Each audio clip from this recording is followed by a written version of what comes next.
Car. But that was my introduction to the Model Ts. Here, guys, pull up a chair. Are you thinking what I'm thinking?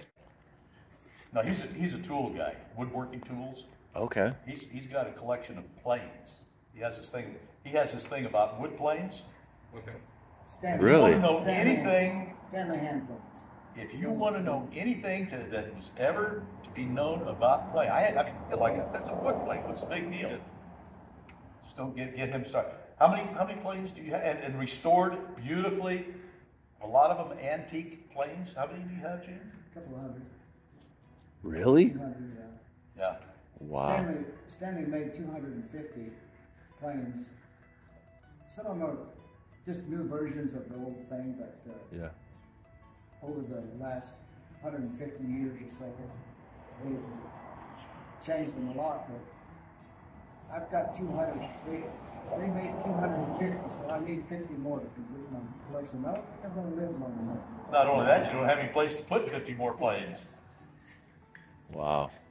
Jeff's a wooden boat, totally different realm, but he's a wooden boat connoisseur. First trap? Polycraft. They're originally from Washington, Seattle, Tacoma area, and they made yachts. And then they did a little run for a couple years of little wooden cruisers and 17-foot outboard, inboard, or inboard. And so we got the inboard, and that was their water ski edition boat. So it's really weird if you're up in the Northwest and you say Polycraft, everyone thinks I have a 65-foot yacht. Because that's what they're known as. I'm like, no. They're fun to work on because you're always working on them. As soon as you got all the water leaks fixed, you're good to go. 2 weeks later, you put it in the lake, and there's another water leak. Well, you need to leave it in the, you almost need to leave it in the lake, don't you? Yeah, keep them swollen, that's what they say. Yeah. That's the best form. You know, out here in the valley, it's so dry. Oh, yeah. And so hot, it's hard on them. So you're a skier too? Yeah, we do a little water skiing. Do you? Yeah, nothing, no courses, no buoys, but recreational, having fun, and trying to tear it up. And now everyone does the wakeboard and the surfing, so when you get out there, it just turns into waves. So, but all those guys like to get up at 10, so we usually get up at 7, have a couple hours. Yeah, get before the they get class. out there. Yeah. Well, I had the privilege of skiing out the Mekong River. Oh, wow. What is that? Is that a... That's, Vietnam? Yeah. Oh, That's a nom. Not many people have skied that river. skied it.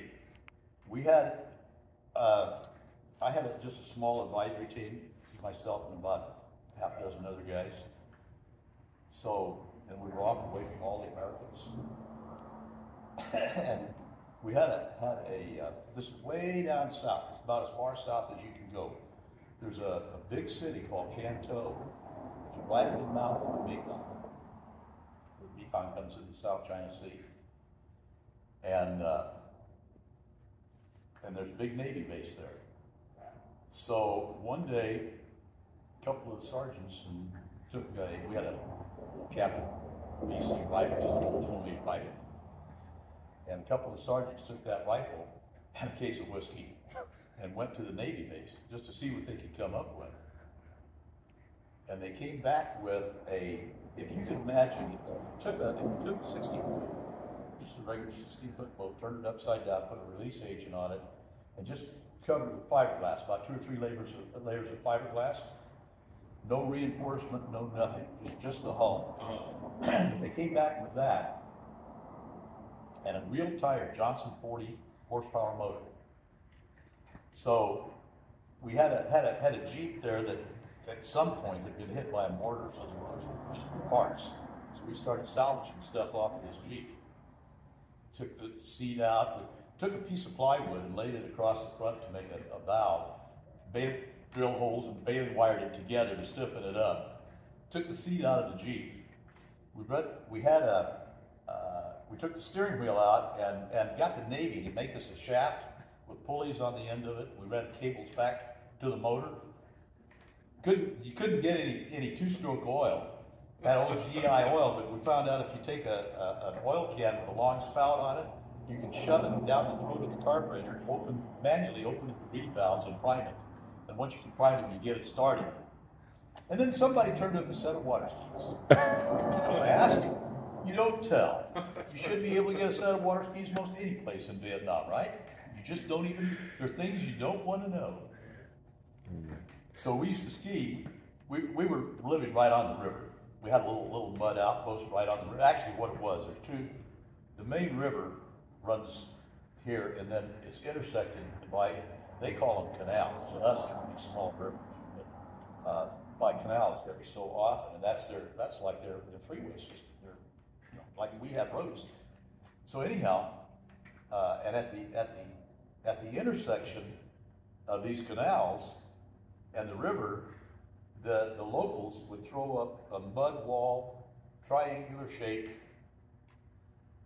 walls about like that fortress, and then they would live inside of that, and then we as advisors had a team house inside of that. So we built a boat dock, and yeah, we'd water ski up and down the river. It's the craziest thing you ever saw. Boat going down, with a guy on the back, and about 14 to 16 rifles sticking out of either side of the boat. Oh man! Never was a very good water skier, but that's my claim to fame as far as skiing is concerned. That's awesome. And you got up? Oh yeah. All right. It was with 40 horsepower, and a tired 40 horsepower. It was a little tough, but Yeah. But you know, you put about a pistol belt with about a half dozen canteens on it. Makes a great flotation device. Oh my gosh! Oh man! And then we had a little houseboy. Tom was about, well, I think he was about 13 or 14 years old, kind of semi-orphan, but he looked like he was about 9 or 10, you know, because they're small people. And we taught this kid to ski. Oh, wow. Oh, you talk about somebody that had, man, he had prestige. He was all smiles. Wow. You know, that was neat. So I bet the first time the locals saw someone standing on the water behind the Probably, boat. yeah. Or what is that? Yeah.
Sweet talk these guys.